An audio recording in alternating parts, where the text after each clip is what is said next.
गोपवधूभिर्कुलचौराय तस्मै कृष्णाय नमः संसारभैरवस्य बीजाय।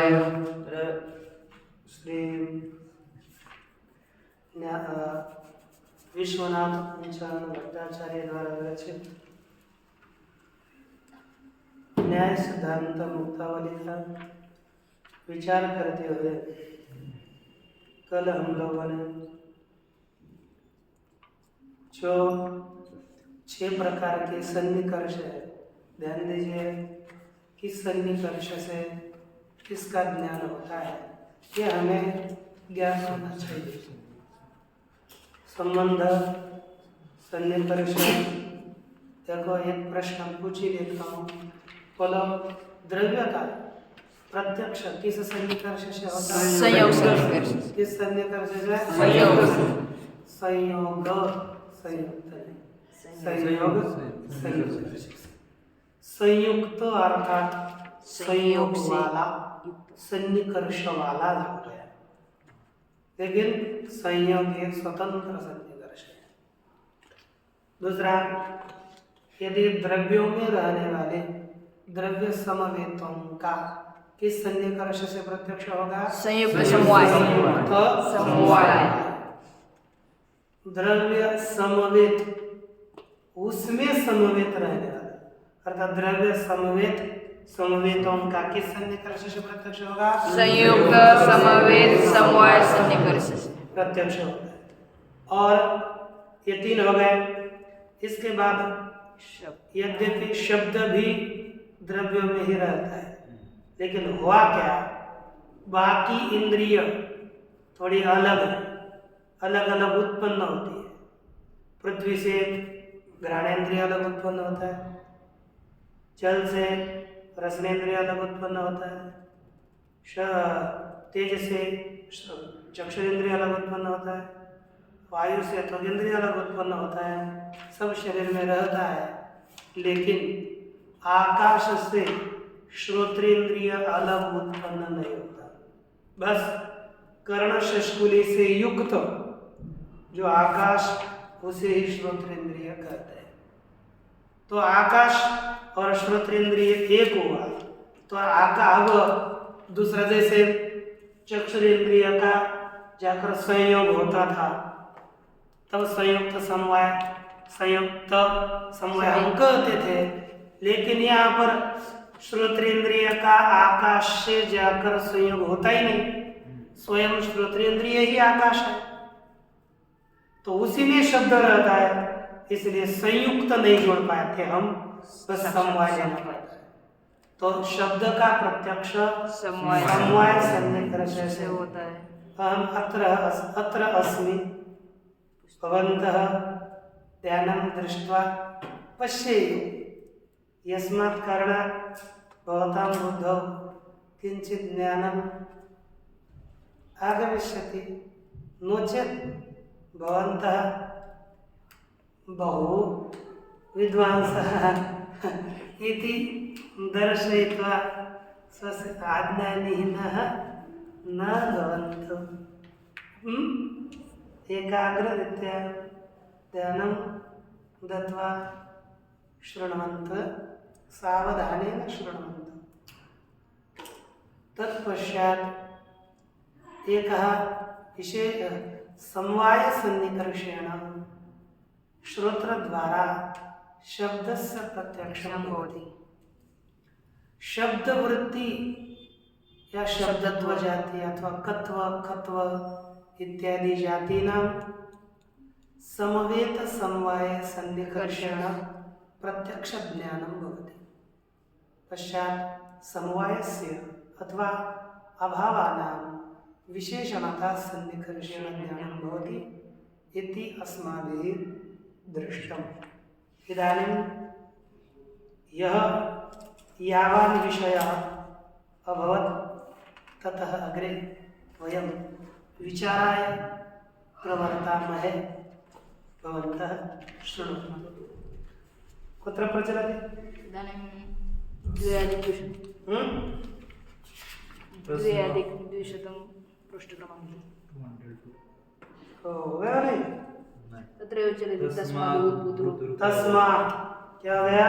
तस्मात् अर्थात इसलिए उद्भूत रूपत्वावच्छिन्न, उद्भूत रूपावच्छिन्न, महत्वावच्छिन्न चक्षु संयुक्त समवायस्य द्रव्य संवेद चाक्षुष प्रत्यक्षे तादृश चक्षु संयुक्त संवेद समवायस्य द्रव्य संवेद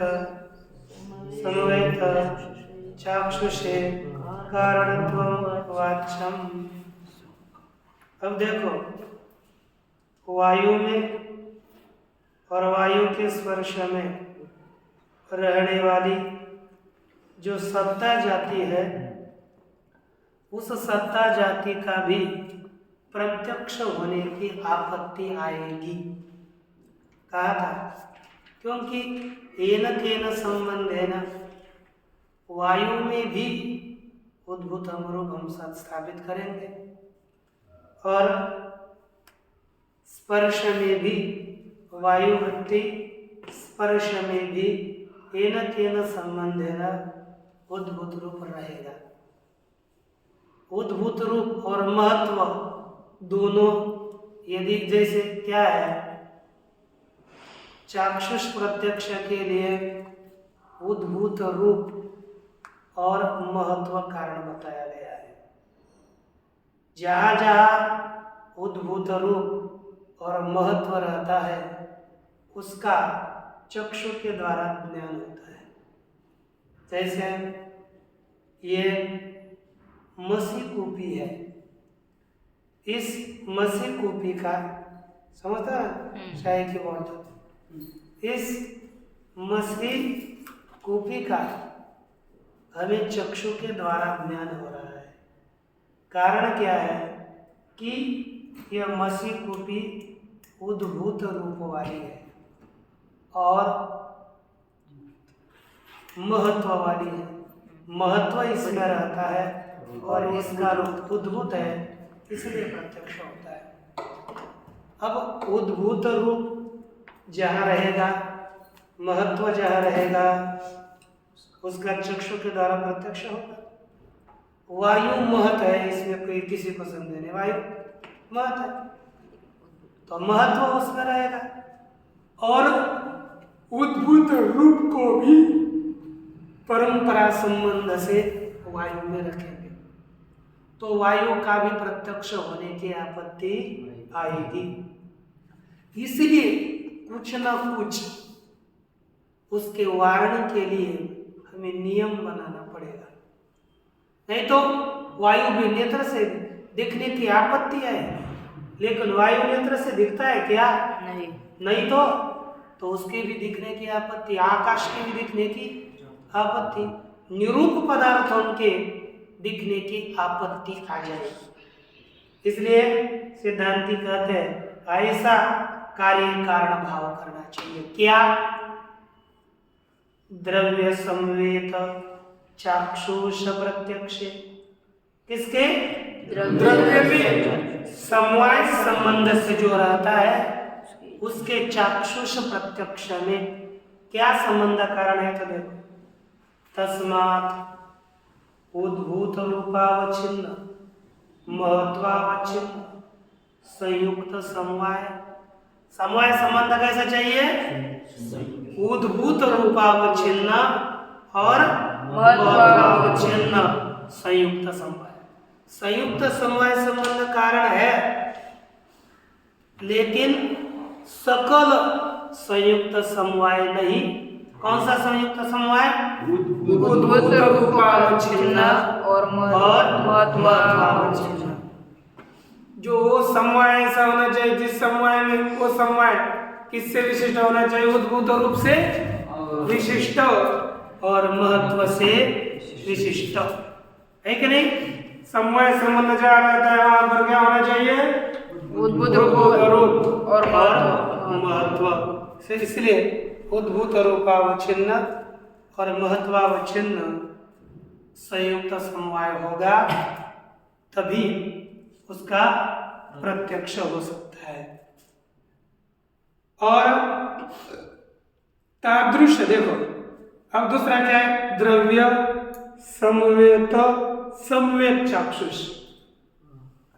कौन सा चाक्षुष? द्रव्य समवेत समवेत, माने द्रव्य में रहने वाला गुण और गुण में रहने वाली जाति। इसका यदि चाक्षुष प्रत्यक्ष होना है तो कौन सा सन्निकर्ष? जोड़ना पड़ेगा। उद्भूत रूपावच्छिन्न महत्वावच्छिन्न चक्षु संयुक्त समवेत समवाय। पीछे जोड़ा क्या? उद्भूत रूपावच्छिन्न और महत्वावच्छिन्न। पहला सन्निकर्ष है लेकिन इतना जोड़ा है। बोल सकेंगे ना? उद्भूत रूपावच्छिन्न महत्वावच्छिन्न चक्षु संयुक्त समवेत समवाय सन्निकर्ष कारण है, ऐसा कहना चाहिए। ठीक है, ऐसा कहो, उससे लाभ क्या होगा? ऐसा कहने से लाभ क्या होता? कहते इत्थम च, इत्थम अर्थात और इस प्रकार क्या होगा? परमाणु नीलादौ न नीलत्वादिग्रह। जैसे थमु प्रत्यय है ना, इदमस्थमु कहाँ का? जैसे आपको प्रकार वचने था, ये प्रकार अर्थ बताने के लिए थाल प्रत्यय होता है। जैसे तत् के आगे थाल होगा तो तथा, यत् के आगे था होगा तो यथ, और यथा तथा, सर्व के आगे था होगा तो सर्वथा, और अन्य के आगे होगा तो अन्य। लेकिन किम के आगे, इदम के आगे ईथा ऐसा नहीं बोलना, और कथा ऐसा भी नहीं बोलना है ना। कथा भी ये थाल प्रत्यय होकर नहीं बनता। कथा तो कथयति इति, कथा अलग व्युत्पत्ति है। इसलिए केन प्रकारेण कथा ऐसा कभी भी मत करना, नहीं तो हो जाएगा आपकी व्यथा। लोग करेंगे, यानी विद्वान सब नहीं करेंगे, जानकार करेंगे व्यथा आपकी, है ना। इसलिए कथा को मत करना। कथम का किमस च, ये किम के आगे थमु प्रत्यय होता है, और किम थम, किम के स्थान पर का आदेश और बन जाता है कथम। किम का क्या होता है? कथम। और इदम के आगे थमु करेंगे तो थमु प्रत्यय इदम और एतद, दोनों के आगे थमु प्रत्यय होता है। एतद इदमस्थमु एतदुपि, दोनों के आगे थम होगा तो एतेतो रथो हो, एक सूत्र है, उस सूत्र के द्वारा इदम और इदम के स्थान पर भी और बाद में दूसरा एतद के स्थान पर भी थकार आदि प्रत्यय आगे होने पर ईत आदेश होता है। ईत थम मिलकर बन जाता है इत्थम। तो एदम, इदम का भी इत्थम और एतद का भी इत्थम, ये बनता है ईथा। यथा तथा कथा यथा है, यथा तथा सर्वथा अन्यथा, यही बनते दो बात, थोड़े बात। इसके पश्चात अब देखो इत्थम च, और इस प्रकार परमाणु नीलादौ न नीलत्वादिग्रह। परमाणु नील में है ना, परमाणु का जो नील है वहां पर नीलत्वादि का ज्ञान नहीं होता। जैसे परमाणु का नीलत्व, नीलवर्ण है, उसमें नीलत्व का, नील का ज्ञान नहीं होगा। क्यों? देखो, इसके लिए संबंध, अब इसका संबंध है नील के ज्ञान के लिए संयुक्त समवाय, संयुक्त समवाय, इसलिए संयुक्त समवेत। लेकिन वह संबंध कैसा होना चाहिए? उद्भूत रूपावच्छिन्न। परमाणु का रूप उद्भूत है क्या? नहीं। परमाणु में महत्व है क्या? नहीं। तो वहाँ का संबंध उद्भूत रूपावच्छिन्न मवत्वावच्छिन्न ऐसा वहाँ का पदार्थ नहीं है। जो मूल पदार्थ संयुक्त पदार्थ हो ना वो उद्भूत रूप विशिष्ट चाहिए और महत्व विशिष्ट चाहिए। जो द्रव्य होता है ना संयुक्त पदार्थ माने द्रव्य ये उद्भूत रूप विशिष्ट चाहिए और महत्व महत्व चाहिए, तभी उसके ऊपर के गुणों का ज्ञान होता है। परमाणु अपना उद्भूत रूप वाला नहीं है और महान भी नहीं है, इसलिए उसका ज्ञान उसके ऊपर रहने वाले गुण का और गुण में रहने वाले जाति का ज्ञान नहीं हो पाएगा। ये ध्यान दीजिए। परमाणु में चक्षु संयोगस्य महत्वावच्छिन्नत्वाभावात्, परमाणु में जो चक्षु का संयोग हुआ वह महत्व से युक्त नहीं है, इसलिए उसका ज्ञान नहीं होगा। ठीक, ध्यान में है ना। एवं वायुवादौ न सत्तादि चाक्षुषम, इसी प्रकार वायु इत्यादि में भी सत्ता का चाक्षुष प्रत्यक्ष ज्ञान नहीं होगा, क्योंकि उसमें महत्व हो तो उद्भूत रूपत्वावच्छिन्नता नहीं है। चक्षु संयोगस्य रूपावच्छिन्नत्वाभावात्, चक्षु संयोग है ना आका, तो रूपावच्छिन्न से उद्भूत रूपावच्छिन्न नहीं है, इसलिए वहां पर उद्भूत रूपावच्छिन्न वहां का संयोग चक्षु संयोग न होने के कारण उसका वायु का भी प्रत्यक्ष नहीं होगा। एवं यत्र घटस्य मध्यावच्छेदेन आलोक संयोग है ना, जहाँ घट का मध्यावच्छेद से आलोक का संयोग है कि नहीं। देखो चक्षु प्रकाश का है घट के बीच में क्या रखा, दीवा रखा, ढक दिया। अंधेरे में दीपक की में प्रकाश रखा और चक्षु संयोग बाहर से हुआ है, तो भी उस घट का प्रत्यक्ष नहीं होगा। बाहर से भी प्रकाश चाहिए, जहाँ चक्षु का संयोग होगा वहाँ प्रकाश का संयोग होगा, तभी उसका प्रत्यक्ष होता है। ठीक है ना। ये लिखा चक्षु संयोगस्तु बाह्यावच्छेदेन तत्र घट प्रत्यक्षाभावात्, वहाँ पर भी घट का प्रत्यक्ष अंदर से दिया रखा है, आपने डब्बे में दिया रखा, डब्बा ढक दिया, अंधकार में कहा जाओ, दिया रखा है, उस दिए के द्वारा घड़े को देख पाओगे, अंदर से दिया है ना, लेकिन बाहर से तो प्रकाश है नहीं, तो अंदर से प्रकाश और बाहर से चक्षु जोड़ोगे तो भी उसका घट का ज्ञान। हाँ, बाहर से चक्षु का प्रयोग और बाहर से प्रकाश, तब उसका ज्ञान हो जाएगा। पहले का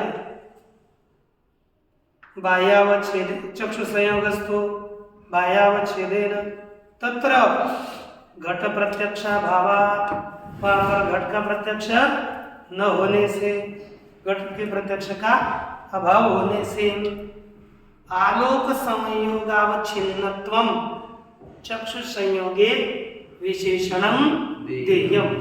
चक्षु संयोग में और क्या विशेषण देना चाहिए? आलोक संयोगावच्छिन्नत्व, यानी चक्षु संयोग वहीं आलोक भी होना चाहिए। तो अब कितना बन जाएगा? पूरा जोड़ो, आलोक संयोगावच्छिन्न उद्भूत रूपावच्छिन्न महत्वावच्छिन्न चक्षु संयोग द्रव्य प्रत्यक्ष कारण। कितना समझ में आया ना? अच्छा, पुनः एक बार बोलो फिर। आलोक संयोगावच्छिन्न उद्भूत रूपावच्छिन्न महत्वावच्छिन्न चक्षु संयोग द्रव्य प्रत्यक्ष कारण। ठीक। अच्छा, एवं द्रव्य स्पर्शन प्रत्यक्ष, इसी प्रकार द्रव्य का स्पर्शन, पहला चक्षुष प्रत्यक्ष, चक्षु के द्वारा होने वाला चाक्षुष प्रत्यक्ष और त्वगेंद्रिय के द्वारा होने वाला प्रत्यक्ष उसको क्या कहते हैं? त्वक। स्पर्शेंद्रिय के द्वारा उसे कहते हैं स्पर्शन प्रत्यक्ष अथवा त्वच प्रत्यक्ष। तो उसमें कौन सा प्रत्यक्ष कारण है, कौन सा इंद्रिय कारण है? कहते हैं त्वच त्वक संयोग कारण। त्वचा त्वगेंद्रिय के द्वारा द्रव्य का ज्ञान करना है, इसके लिए कारण है त्वक संयोग। क्या संयोग? त्वक संयोग कारण है। अच्छा, ध्यान में है ना? क्या कारण है? त्वक संयोग कारण है।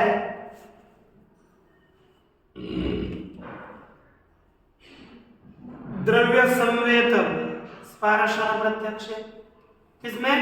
द्रव्य में समवाय संबंध से एक अगर यानी द्रव्य में गुण रह गया, उस गुण के प्रत्यक्ष में जैसे हमें मृदु कठिन शीत उष्ण स्पर्श गुण को जानना, तो उसके प्रत्यक्ष में क्या है? त्वक संयुक्त समवाय प्रत्यक्ष। पहले जैसे ना त्वक संयुक्त संवेद स्पर्शन प्रत्यक्ष, त्वक संयुक्त चक्षु काट निकाल दी, त्वक संयुक्त समवाय कारण। ठीक, द्रव्य संवेत संवेत स्पर्शन प्रत्यक्ष, त्वक संयुक्त संवेद समवाय कारण है। कौन है? त्वक संयुक्त संवेद समवाय कारण है। ठीक हो गया ना? इसके पश्चात देखो हो गया पूरा। अत्रापि, और यहाँ पर भी सब जोड़ना चाहिए। द्रव्य क्या? महत्वावच्छिन्न उद्भूत स्पर्शावच्छिन्नत्वं पूर्ववद बोध्यम। यानी क्या होगा? द्रव्य के प्रत्यक्ष के लिए कारण क्या होगा? बोलो। उद्भूत नहीं, महत्वावच्छिन्न उद्भूत स्पर्शावच्छिन्न बोलो। त्वक संयोग द्रव्य स्पर्शन प्रत्यक्ष कारण। पहले लेते हैं, पहले होते हैं द्रव्य स्पर्शन प्रत्यक्ष। किसमें? द्रव्य स्पर्शन प्रत्यक्ष। कारण क्या है? बोलिए। उद्भूत बोलो। उद्भूत स्पर्शावच्छिन्न महत्वावच्छिन्न त्वक संयोग द्रव्य कारणम। पहले बोल दिया ना, पहले बोल दो। कार्य को पहले बोलो। कार्य क्या है? द्रव्य स्पर्शन प्रत्यक्ष। क्या है? द्रव्य स्पर्शन प्रत्यक्ष। स्पर्शन ज्यादा दुख दे रहा हो तो द्रव्य त्वाच प्रत्यक्ष। बोलो। द्रव्य त्वाच प्रत्यक्ष। क्या होगा? द्रव्य त्वाच प्रत्यक्ष। ये सीधा है ना? तो बोलो द्रव्य त्वाच प्रत्यक्ष। बोलिए द्रव्य त्वाच प्रत्यक्ष। अब कारण क्या है? देखो, महत्व एक महत्वावच्छिन्न और उद्भूत स्पर्शावच्छिन्न। क्या जोड़ना है? महत्वावच्छिन्न उद्भूत स्पर्शावच्छिन्न। कौन कारण है? त्वक संयोग। क्या कारण है? त्वक संयोग। बोलो पुनः कारण। महत्वावच्छिन्न उद्भूत स्पर्शावच्छिन्न त्वक संयोग कारण। पूरा बोलो। हाँ बोलिए। द्रव्य त्वाच प्रत्यक्ष त्वाच प्रत्यक्ष उद्भूत महत्वावच्छिन्न उद्भूत स्पर्शावच्छिन्न त्वक संयोग कारण। पूरा कार्य कारण भाव। द्रव्य त्वाच प्रत्यक्ष महत्वावच्छिन्न उद्भूत स्पर्शावच्छिन्न संयोग कारणम। अब त्वक संयोग रहेगा। अब बढ़ाना है क्या आगे के लिए? त्वक संयुक्त समवाय। इतना ही बढ़ना है, पीछे का जैसा वैसा। अब दूसरा क्या करेंगे? द्रव्य समवेत त्वाच प्रत्यक्ष। बोलिए। द्रव्य समवेत त्वाच प्रत्यक्ष। बोलिए पुनः। द्रव्य समवेत त्वाच प्रत्यक्ष। द्रव्य समेत त्वाच प्रत्यक्ष। हाँ आगे। महत्वावच्छिन्न उद्भूत स्पर्शावच्छिन्न संयुक्त समवाय कारणम् द्रव्य समवेत त्वाच प्रत्यक्षे महत्वावच्छिन्न उद्भूत स्पर्शावच्छिन्न संयुक्त समवाय कारणम्। जैसे हमें घट का त्वकेंद्रिय से ज्ञान करना है तो इसमें क्या आएगा? स्व संयोग। घट में जो स्पर्श है शीत आदि, तो इसके लिए संयुक्त समवाय कारण है, और स्पर्शत्व के लिए क्या होगा? संयुक्त समवेत समवाय कारण। ये त्वचा का संयोग इसके साथ हो गया तो सीधा ज्ञान होगा घट का। तो संयुक्त हो गया घट, उसमें समवाय संबंध से रहता है स्पर्श, तो त्वक संयुक्त समवाय से स्पर्श। इसे त्वक संयुक्त घट, उसमें संवेद स्पर्श और उसका समवाय स्पर्शत्व में। इस तरह से फिर पीछे क्यों जोड़ना है? महत्वावच्छिन्न और उद्भूतरूपावच्छिन्न बाकी है। अब यदि इसका प्रत्यक्ष करना है, द्रव्य समवेतो समवेत, द्रव्य समवेत समवेत त्वाच प्रत्यक्षे क्या कारण है? महत्वावच्छिन्न उद्भूत स्पर्शावच्छिन्न द्रव्य संयोग समवेत समवाय कारणम्। यही सब जगह पर जोड़ना चाहिए। ये देखो, द्रव्य समवेत समवेत स्पर्शन प्रत्यक्षे। देखो पहले लिखा द्रव्य स्पर्शन प्रत्यक्ष तो संयोग कारण, द्रव्य समवेत स्पर्शन प्रत्यक्ष तो संयुक्त समवाय कारण, द्रव्य समवेत समवेत स्पर्शन प्रत्यक्षे तो संयुक्त समवेत समवाय कारण है। ये ठीक है कि नहीं? अब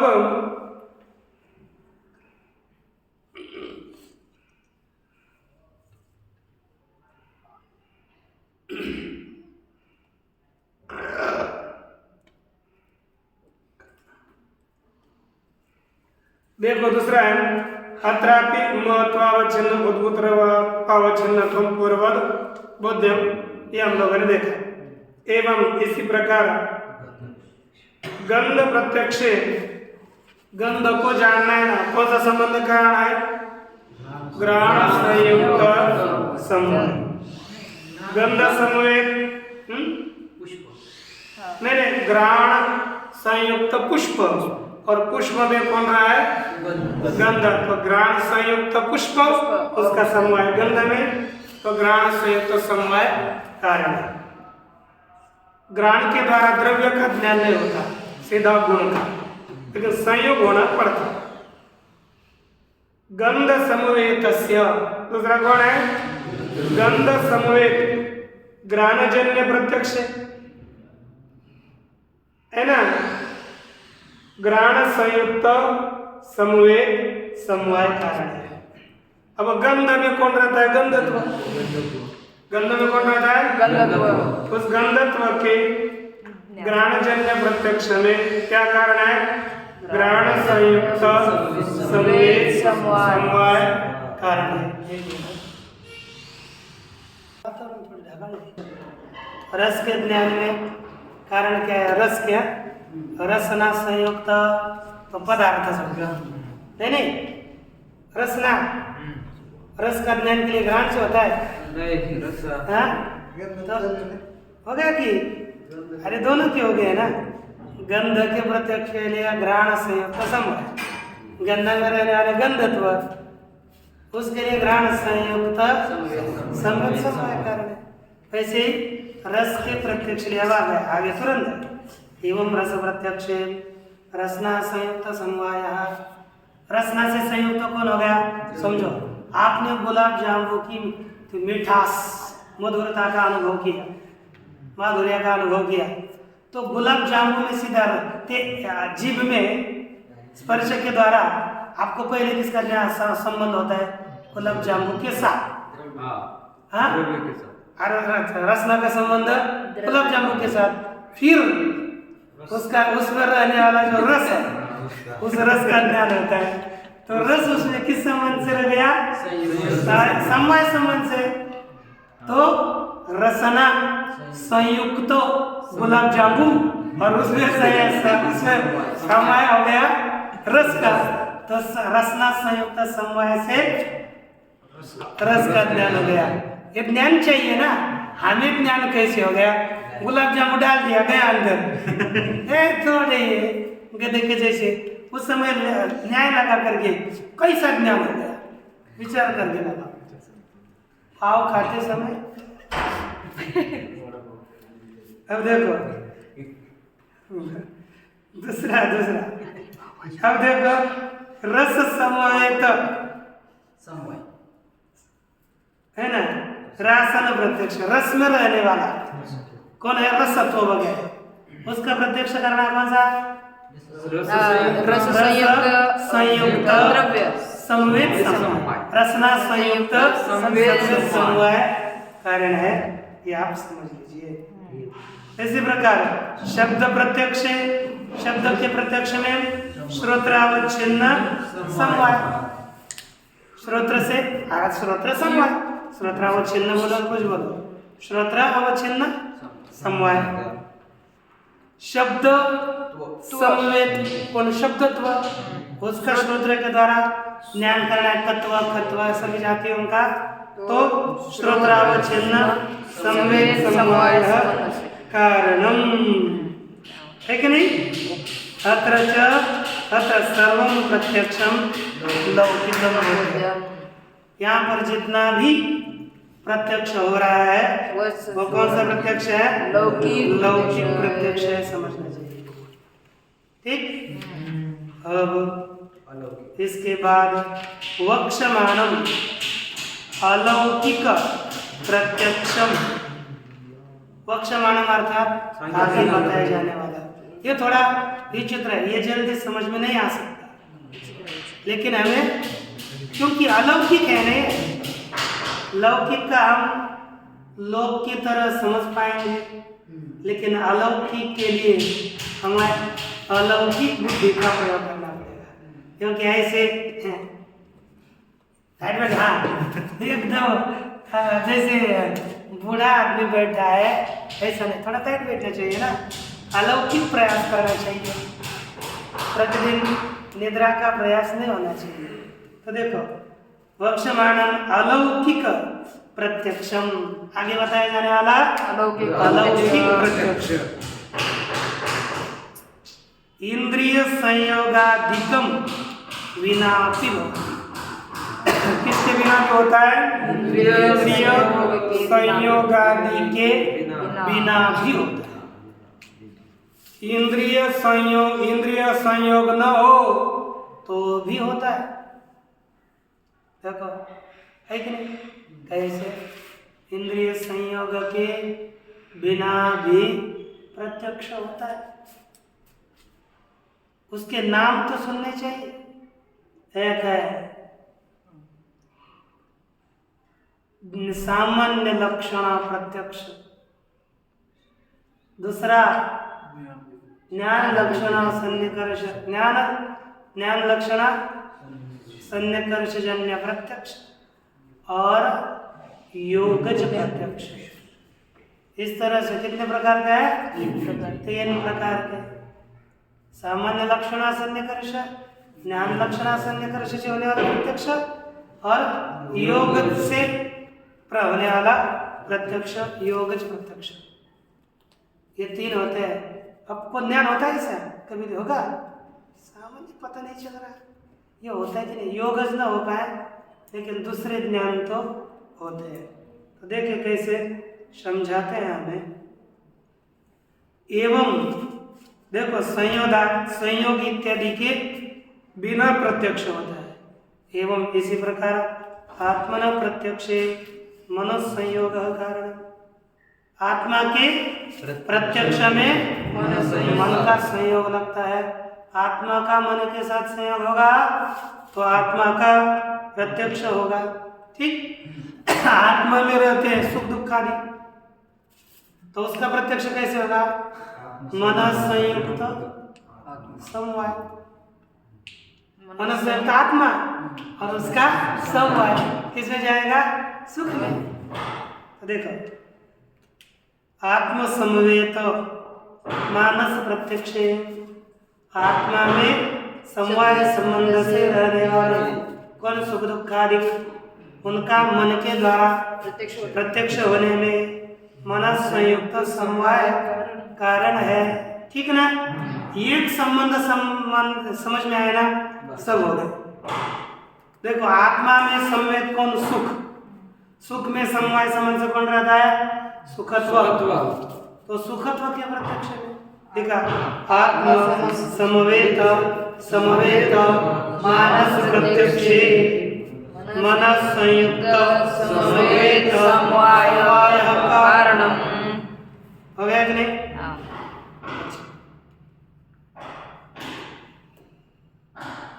अब अभाव प्रत्यक्ष, पता है था नहीं सब कुछ, पहले स्पष्ट लिख कर दिया था।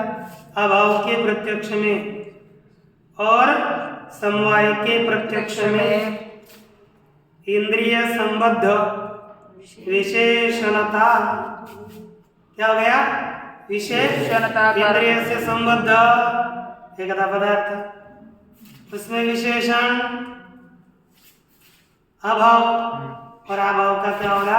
हमने इंद्रिय संयुक्त बताया था आपको, संबद्ध लिखे कोई समझ नहीं। इंद्रिय संबद्ध विशेषणता अथवा इंद्रिय संयुक्त विशेषणता कारण है। पता है ना? स्पष्ट है ये।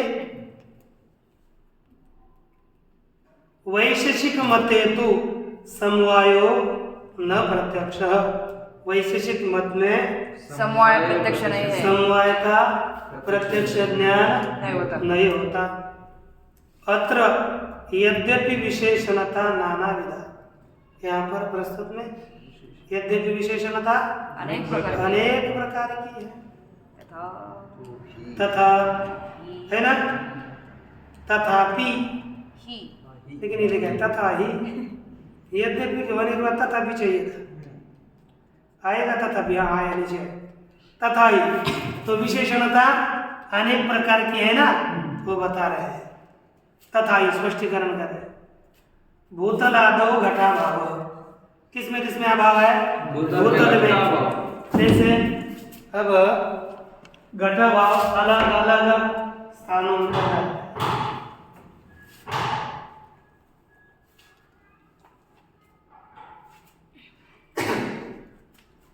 जैसे ये भूतल, भूतले घटा, भूतल में घटा भाव एक देखा। भूतले क्या लिखा है? बोला तथा भूतल आदौ स्व संयुक्त विशेषणतया गृह्यते, स्व संयुक्त विशेषणता। स्व से समझो,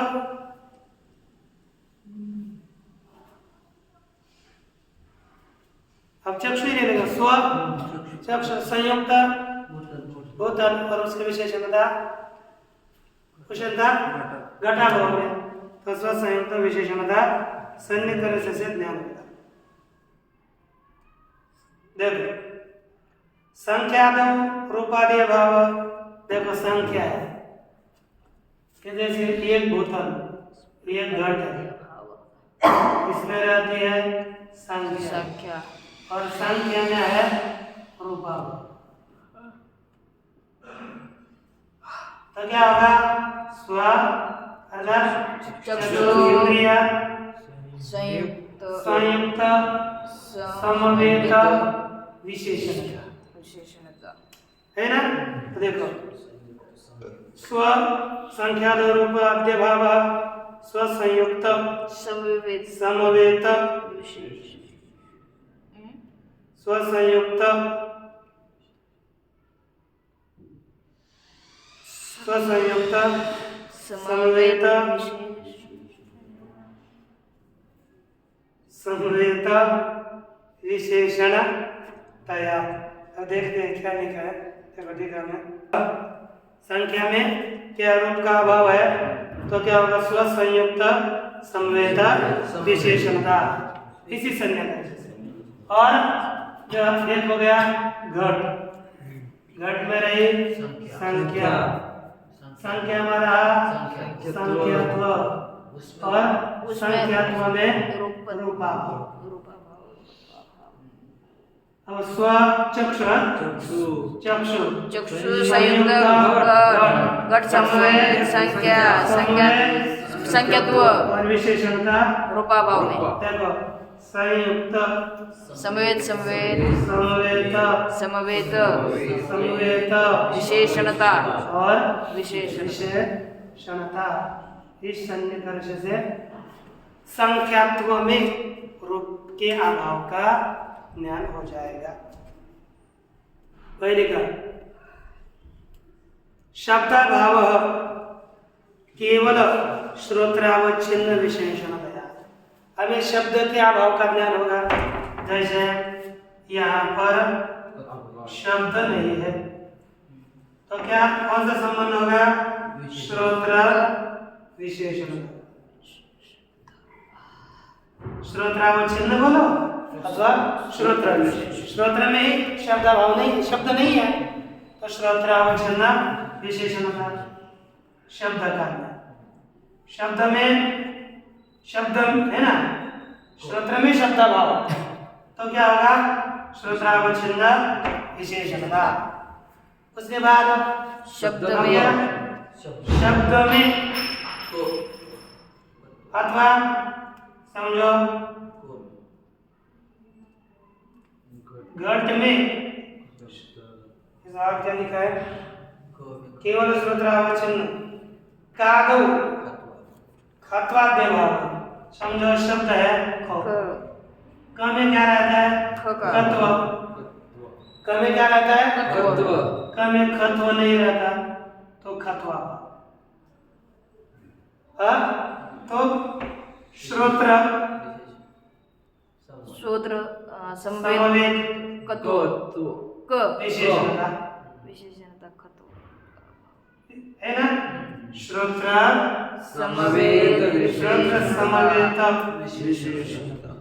विशेषणता सन्निकर्ष से किसका ज्ञान होगा खत्वा भाव क में खत्व का अभाव। ये ध्यान दीजिए है ना। एवं कत्वाद्यवच्छिन्नाभावे गगनत्वादिकं गत्वा भावादिकं श्रोत्रा है ना श्रोत्रावच्छिन्न है ना विशेषण विशेषणतया। अब ये थोड़ा अलग आ गया। इसी प्रकार समझो दूसरा क्या होगा। एक है कत्वाद्यवच्छिन्ना भाव। कत्वादियों से कत्वा भाव समझो। कत्वाद्यवच्छिन्ना भाव माने का भाव तो देखो ना का भाव इस क के अभाव में भी गत्व का भाव।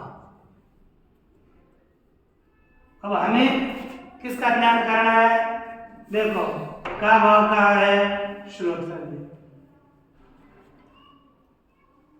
का भाव का है श्रोत्र में और गत्व भाव का है क के अभाव में। तो क के अभाव में हमें गत्व भाव का ज्ञान समझना है। तो श्रोत्र में विशेषण कौन हो गया का भाव और ये इसमें कौन विशेषण हो गया गत्व भाव तो हो गया विशेषण विशेषण। और इसमें आप यदि कहोगे मतवा भाव लोगे बढ़ जाएगा।